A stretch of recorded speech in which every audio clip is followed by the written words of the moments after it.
Bonjour à toutes et à tous. Pour une fois, on va commencer quasiment à l'heure. Bienvenue à Toulouse, même si on n'est pas toulousain, on est tous toulousains de cœur. On va donc ouvrir cette manifestation qui est la 6e rencontre qu'on organise.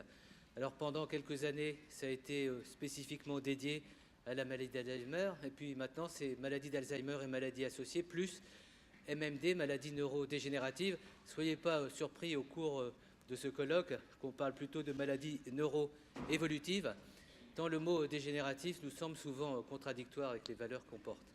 Donc je me présente, je suis Emmanuel Hirsch. Toute l'équipe de l'espace éthique d'ici, les REMIP, dans un instant, Jacques Lagarrigue en parlera, donc l'espace éthique Midi-Pyrénéen, l'espace éthique Île-de-France, l'espace éthique aussi national qui est consacré aux maladies neurologiques dégénératives, vous souhaite donc la bienvenue. Alors vous allez voir que la spécificité d'une rencontre comme celle à laquelle vous êtes conviés, c'est d'abord de rendre hommage aux personnes qui sont affectées par ces maladies, à leurs proches, mais également aux professionnels, qui soient des professionnels qui interviennent dans le champ du sanitaire ou du médico-social, qui sont à leur côté au quotidien et qui défendent avec eux des valeurs extrêmement fortes. Et ce n'est pas anodin de dire qu'on se situe dans le cadre d'un plan MMD. C'est un plan national, c'est un plan politique. Et dans un instant, je donnerai la parole à Michel Canet qui coordonne, en tant que président du comité d'organisation du plan, qui coordonne le plan. Mais je pense qu'avec Michel et toutes les personnes qui sont associées à ce plan, la dimension résolument politique, citoyenne, est quelque chose de très important. Et d'ailleurs, il est demandé à l'espace éthique que je représente ici de mobiliser la société. Et vous voyez que dans le contexte actuel, et le contexte, j'allais dire même de l'actualité, pour ne pas dire le contexte actuel, mobiliser la société autour des solidarités vraies, autour d'une dynamique de l'empowerment de la société, c'est-à-dire que chacun s'approprie les questions qui nous concernent, est indispensable pour que la démocratie vive au lieu de survivre. Et vous voyez, vous verrez à quel point dans toutes les thématiques qu'on va retenir autour de ces 2 journées, c'est la démocratie dont il est question. Quand vous êtes attentif à l'autre en situation de vulnérabilité, vous assumez un rôle, une fonction politique, la fonction de non-désertion, la fonction de non-abandon. C'est au fond de notre préoccupation dans l'espace éthique. Alors je l'aurais dit comme ça, je ne me présente pas aux élections dans les mois qui viennent, mais je pense que comme citoyen, on a l'intention de faire valoir la voix, l'action, l'intelligence, les réalisations au quotidien de celles et ceux qui sont trop souvent situés aux marges de notre cité, alors qu'ils devraient être au cœur de la cité. Et si nous sommes là ensemble, c'est certes pour partager des expériences, et ça va être le fond de cette rencontre, mais c'est pour tout dire qu'en tant que citoyen, non seulement on partage des valeurs de la démocratie, mais on les fait vivre. Et je voulais, voilà, d'une manière initiale, au nom de toute notre équipe, vous rendre cet hommage et vous faire comprendre que c'est beau les rencontres, mais ce qui nous intéresse, c'est des rencontres avec des gens qui sont dans l'action au quotidien, qui résistent au quotidien et qui font vivre les valeurs de la République au quotidien. Ça sera mon seul message liminaire. Je n'ai pas de notes, je n'ai pas fait un grand tour de philosophie, mais je voulais partager avec émotion cette intention qui est la nôtre. C'est notre manière un peu de dédier cette, non pas université d'été, puisque l'université d'été, on retrouvera notre rythme régulier de nos universités d'été. En septembre prochain, ça sera à Lyon. Ce sont des journées d'éthique. Des journées d'éthique, c'est des journées politiques. C'est des journées où on parle de responsabilité, où on parle de reconnaissance de l'autre. Et ce qui nous fascine aussi dans ces journées, c'est d'associer les personnes qui, sur le terrain, vivent la maladie et pas sont soumis à la maladie, mais défendent malgré la maladie des valeurs extrêmement fortes. Et vous verrez que ces personnes ont à dire à notre société d'un combat qui est un combat aussi pour la dignité, bref, qui est un combat qu'elle mène pour chacun d'entre nous. Si on sort demain soir avec cette conviction, vous serez plus fort et notre démocratie sera aussi plus forte. Alors, avant de donner la parole à nos officiels, et merci d'être là, d'abord je vais donner la parole à notre ami Jacques Lagarrigue. Je dis ami parce qu'effectivement, notre espace éthique à Paris a des relations privilégiées avec les REMIP. On s'est même trouvé il y a 2 ans ici.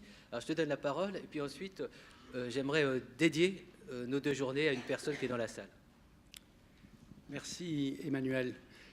Effectivement, lorsque Emmanuel Hirsch nous a sollicité pour contribuer à l'organisation de ces journées à Toulouse, C'est avec enthousiasme que nous avons accepté avec Catherine Dupré-Goudable au nom de l'espace de réflexion éthique Midi-Pyrénées.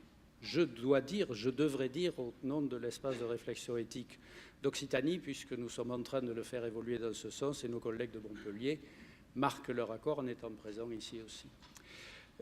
C'est un plaisir d'accueillir ces réunions, c'est d'autant plus un plaisir que très honnêtement nous n'avons pas eu grand-chose à faire tant la compétence, l'efficacité, l'habitude d'Emmanuel Hirsch et de son équipe ont été exemplaires en tout point.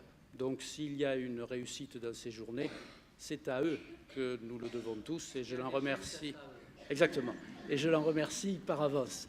Nous avons beaucoup apprécié le programme qu'il a proposé, qui nous paraît dense, riche, attractif. Il suffit de voir le nombre de participants dans la salle, l'état d'esprit dans lequel il a été construit. Nous y adhérons pleinement et nous y participons aussi en y faisant intervenir quelques représentants de notre espace de réflexion éthique régional qui s'intégreront sans doute aux orateurs qui sont déjà habitués à ces manifestations au plan national.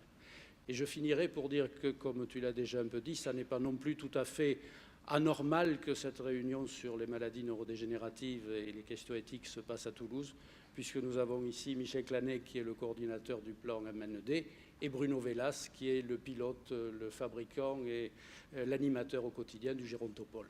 Je vous souhaite donc à tous de très bonnes journées et je remercie encore l'espace d'Île-de-France de nous avoir associés à cela. Vous pouvez applaudir, ne vous gênez pas, ça donnera un petit peu d'ambiance.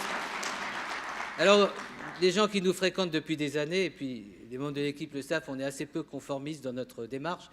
Avant de donner la parole à Olivia Levrier, qui représente l'ARS, et merci d'être là, et à Michel Canet, j'aimerais que deux personnes nous rejoignent. D'abord, la première personne, c'est une personne sans laquelle nous ne serions pas là aujourd'hui.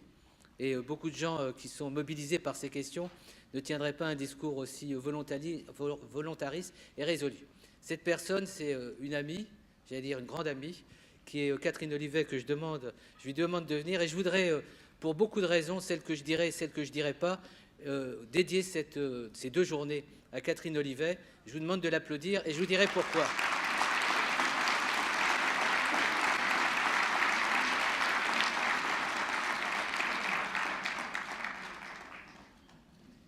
Catherine va, dans 2 minutes, dans 2 instants, vous dire ce qu'est notre philosophie, puisque c'est elle qui nous a inspiré un peu notre démarche.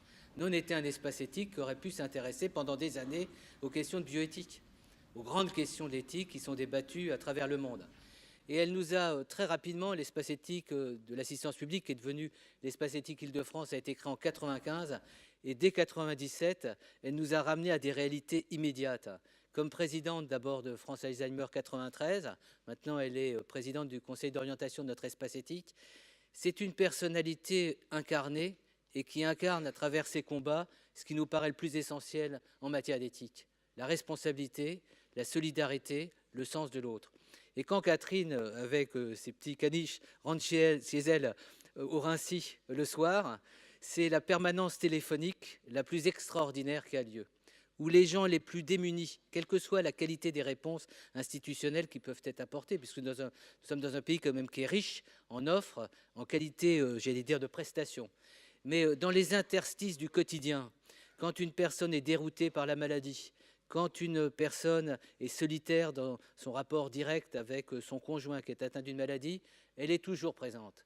Et vous voyez, si moi j'avais eu à voter d'une manière inconditionnelle pour un citoyen parmi nous pour nous représenter, ça aurait été Catherine Olivet. Vous comprenez avec le cœur.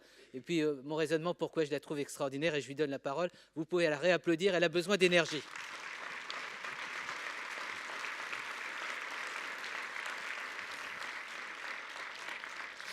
Vous savez, chaque année, Emmanuel s'évertue à me mettre en difficulté et il y prend visiblement un grand plaisir.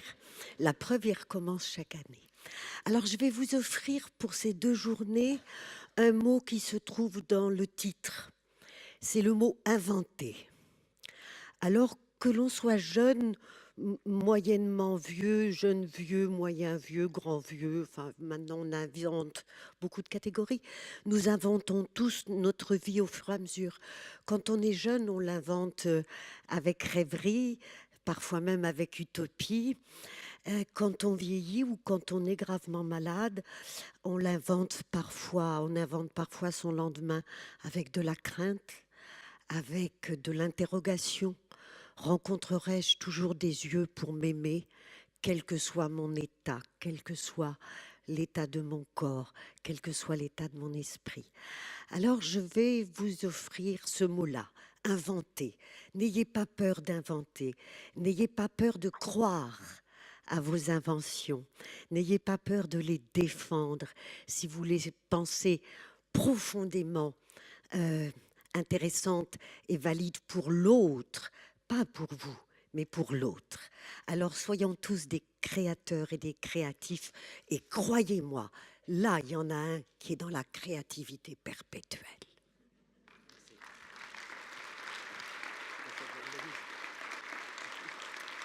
En fin de compte, on se voit à la transparence, je la fais intervenir parce qu'elle rend toujours un hommage, ça me fait du bien. Merci Catherine. Et puis une deuxième personne, ne vous inquiétez pas, on n'est pas, vous savez, comme en Afrique, quand on ouvre les séances, il y a à peu près 20 personnes et quasiment le colloque est terminé quand les 20 personnes qui introduisent ont terminé. Ça ne sera pas le cas.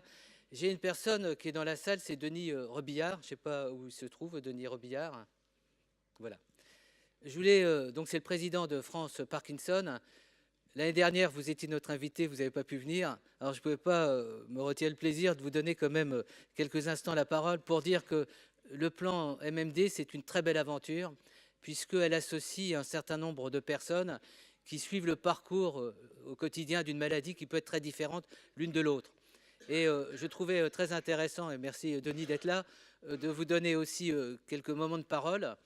C'est ça l'intelligence du plan et on s'en rend compte, c'est le plan 2014-2019 et on est aujourd'hui en 2016. Et 2 ans plus tard, on se rend compte que les associations qui sont porteuses de messages, d'expériences quelquefois très différentes, ont à se dire ensemble. Et ça a été déjà une réussite du plan que de permettre cette rencontre et ces avancées. Et vous le verrez à travers les séances qu'on a organisées, chacun exprime un point de vue, mais ça nous renvoie quand même aux valeurs du vivre ensemble, du bien commun, bref, aux valeurs de la démocratie que j'évoquais.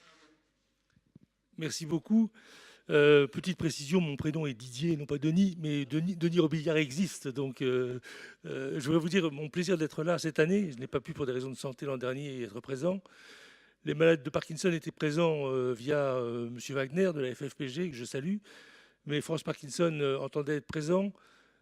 Il est pour nous fondamental d'être présent à des journées comme celle-ci et à participer à la réflexion qui a été marquée jusqu'à maintenant par la réflexion autour de l'Alzheimer. Mais le plan maladie neurodégénérative dont nous sommes co-constructeurs est essentiel et nous permet de placer l'homme et son devenir au cœur de notre problématique et trouver des lieux qui permettent de penser ces questions-là et de ne pas se limiter à la question de la pathologie et à la question médicale, mais bien de penser l'invention du quotidien pour le vivre avec. Pour nous, association de malades, c'est fondamental. Donc je veux vous dire combien nous sommes heureux de participer à cette journée et vous remercie beaucoup pour votre invitation. Merci Didier Robillard. Alors, je vais demander à Michel Canet de venir nous rejoindre, qui depuis des années, j'allais dire, est dans cette réalité en tant que médecin, en tant que grand professionnel. On lui rend aussi hommage en se rendant à Toulouse, puisque c'est l'homme de Toulouse aussi dans la neurologie, et donc il coordonne ce plan national. Merci Emmanuel. Écoutez, il m'est arrivé, depuis que je coordonne ce plan, d'ouvrir un certain nombre de réunions. Mais ça me fait particulièrement plaisir d'ouvrir aujourd'hui celle qui se passe à Toulouse. J'avais eu l'occasion l'année dernière à Nantes, puisqu'il y avait eu une magnifique université l'année dernière à Nantes également, de dire combien il était compliqué parfois, quand on coordonne un plan, d'avoir cette double identité dont on parlera demain, puisqu'on parlera des identités demain, à la fois l'identité d'un coordonnateur d'un plan, quelque chose qui est relativement abstrait, relativement et parfois très fortement administratif, et puis de faire coller avec l'autre identité, celle dont tu as parlé, celle de médecin, celle de personnes qui rencontrent d'autres personnes malades tous les jours, peut-être pas tous les jours maintenant, mais enfin plusieurs fois par semaine.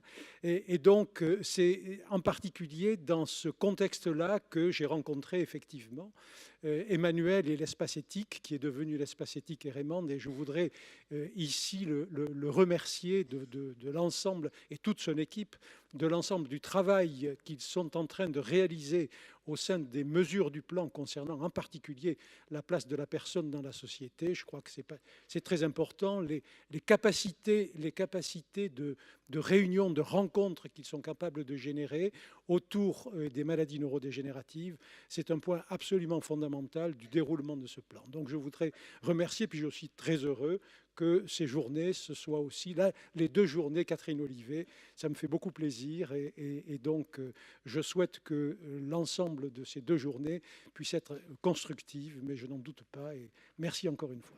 Merci. Avant de donner la parole à Olivia, qui représente Monica Vellier, la directrice générale de l'ARS, j'aimerais vous présenter un personnage avec son auteur. Il participe aussi à notre aventure. C'est notre totem. Alors notre totem, ça vous paraîtra un peu curieux qu'on ait besoin, comme quand on était chez les scouts, d'avoir un totem. On a un artiste régionaliste, je crois que ça s'appelle comme ça, qui fait de l'art brut, qui est Jacques Gricourt, qui va nous rejoindre. Et je lui ai demandé il y a quelques années, puisque Sylvie, qui est au premier rang, est aide-soignante dans un EHPAD, je lui ai dit, toi qui au quotidien parles avec ta femme qui est engagée comme elle l'est de maladies neurodégénératives, et Sylvie s'occupe notamment de personnes atteintes de maladie d'Alzheimer, si tu avais à penser la maladie neurologique dégénérative à travers une statue, une sculpture, quelle serait-elle? Et puis, on a eu la surprise d'avoir notre totem qui nous a été présenté. Alors, tu peux peut-être dire d'un mot ce que tu as voulu un peu exprimer. Moi, je ne travaille pas du tout dans le milieu de la santé et ma femme travaille dans un EHPAD. Et le soir, elle me raconte ses journées. Et puis voilà, moi, j'ai interprété ça comme Catherine disait tout à l'heure. J'ai créé un truc. Je ne pensais pas que ça allait prendre autant de prestige parce que moi, j'ai fait ça sans penser à rien d'autre. Et voilà, et c'est devenu ça. Donc, je suis très content. Vous savez, les artistes, ça crée, ça n'a pas besoin toujours.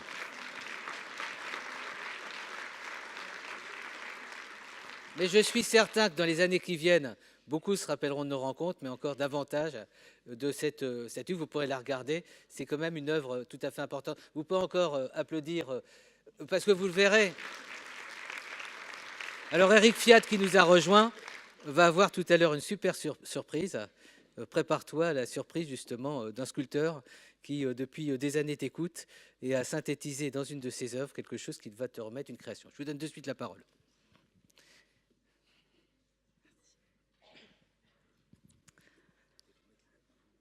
Ouais, je serais plus à l'aise.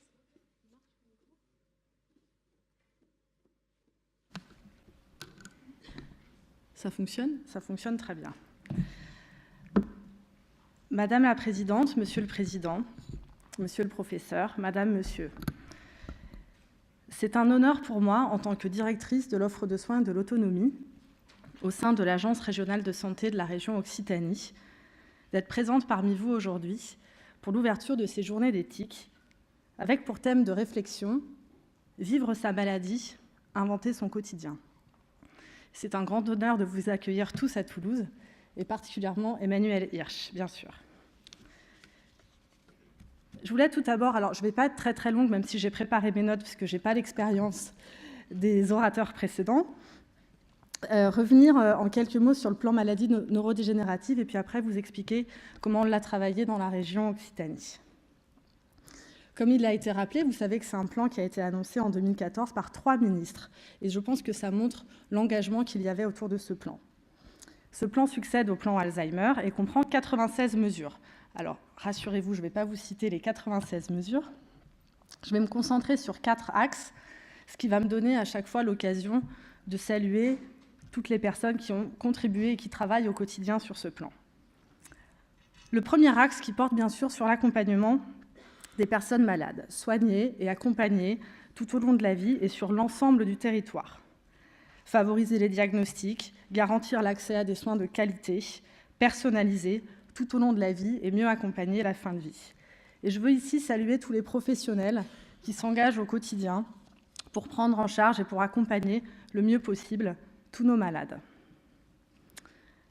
Le deuxième axe replace le patient et son entourage au cœur de la société. Et vous l'avez rappelé tout à l'heure, favoriser une société respectueuse, une société inclusive, une société attentive, faire connaître et reconnaître les maladies, mieux vivre chez soi, dans son travail, dans sa famille, au cœur de la cité, et soutenir les proches aidants. Et je veux saluer bien sûr ici le rôle des patients, le rôle des associations de patients pour leur action au quotidien, pour faire connaître les maladies, mais aussi former, informer, vous l'avez dit, soutenir les familles, soutenir les aidants, travailler sur l'éducation thérapeutique. Et il y a des très beaux programmes qui ont été mis en place ici au sein de la région avec des patients acteurs du programme d'éducation thérapeutique et soutenir les pairs. Le troisième axe porte sur la recherche, développer et mieux coordonner la recherche, mieux la structurer. Et nous avons la chance dans notre région d'avoir des centres d'excellence et des centres experts qui travaillent au quotidien pour des prises en charge de pointe. Et enfin, rendre effective la démocratie sanitaire et donner une place réelle, reconnaître la participation des associations pour la mise en place du plan. Et c'est un axe particulièrement important aujourd'hui. Alors, quelques mots sur la région Occitanie et sur la manière dont on a travaillé ici. Alors, je remercie bien sûr le professeur Michel Clanet, parce que s'il pilote le plan au niveau national, il a accepté de présider le comité de pilotage de notre région Occitanie. Et je remercie tous les membres du comité de pilotage, il y en a pas mal que j'ai vus dans la salle, qui ont travaillé avec nous. Alors d'abord sur l'état des lieux, c'est-à-dire voir où on en était après le plan Alzheimer, voir quels étaient les besoins aujourd'hui, et puis commencer à travailler un plan d'action avec des priorités, là aussi sur le diagnostic, sur l'accompagnement des sujets jeunes, sur l'éducation thérapeutique, l'hospitalisation à domicile. Alors je ne vais pas vous citer toutes les actions parce qu'on est en train de les travailler, mais bien sûr, on vous associe, on vous remercie de travailler sur ce plan avec nous. Enfin, nous aurons l'occasion dans les prochaines semaines de travailler le projet régional de santé avec le travail qu'on a autour des schémas, mais au-delà des schémas, c'est vraiment comment on veut travailler en transversalité entre le sanitaire, le médico-social, la prévention, comment on veut accompagner les patients tout au long de leur parcours de vie et essayer de ne pas trop saucissonner les schémas comme on peut les avoir aujourd'hui, mais avoir une dynamique autour de priorités régionales. Alors pour finir, je vais revenir au thème de la journée et remercier tout particulièrement le professeur Lagarrigue qui préside les REMIP dans la région. Alors pour moi, c'est rigolo d'être là entre Michel Clanet et Jacques Lagarrigue, parce que j'ai eu l'occasion de travailler avec eux pendant 5 ans à Purpan, et c'est toujours un très grand plaisir de les retrouver. Vivre sa maladie, inventer son quotidien. Alors, je pense que vous l'avez dit, il faut se poser les questions, toutes les questions, s'interdire aucune question. Avoir une réflexion la plus large possible, et puis peut-être au lieu de parler du malade, du patient, vous l'avez dit tout à l'heure, parler des hommes, des femmes, des citoyens, des personnes dans leur famille et dans leur vie, et dans leur vie professionnelle, dans leur vie sportive, associative, politique. On ne va pas parler du premier tour des primaires, mais en tout cas, on a tous beaucoup de vie au quotidien, et c'est bien toutes nos vies qu'il faut accompagner, et avec, bien sûr, vous l'avez dit, inventer. Alors moi, j'avais dit ne rien s'interdire. Imaginer, innover, trouver des solutions et aller toujours plus loin pour trouver et pour accompagner des vies plus dignes, plus heureuses, plus citoyennes et plus humaines. Donc, je vous souhaite d'excellentes journées. Je vous remercie d'avoir choisi Toulouse. Une réflexion très intense et travaillez bien. Il y a du travail.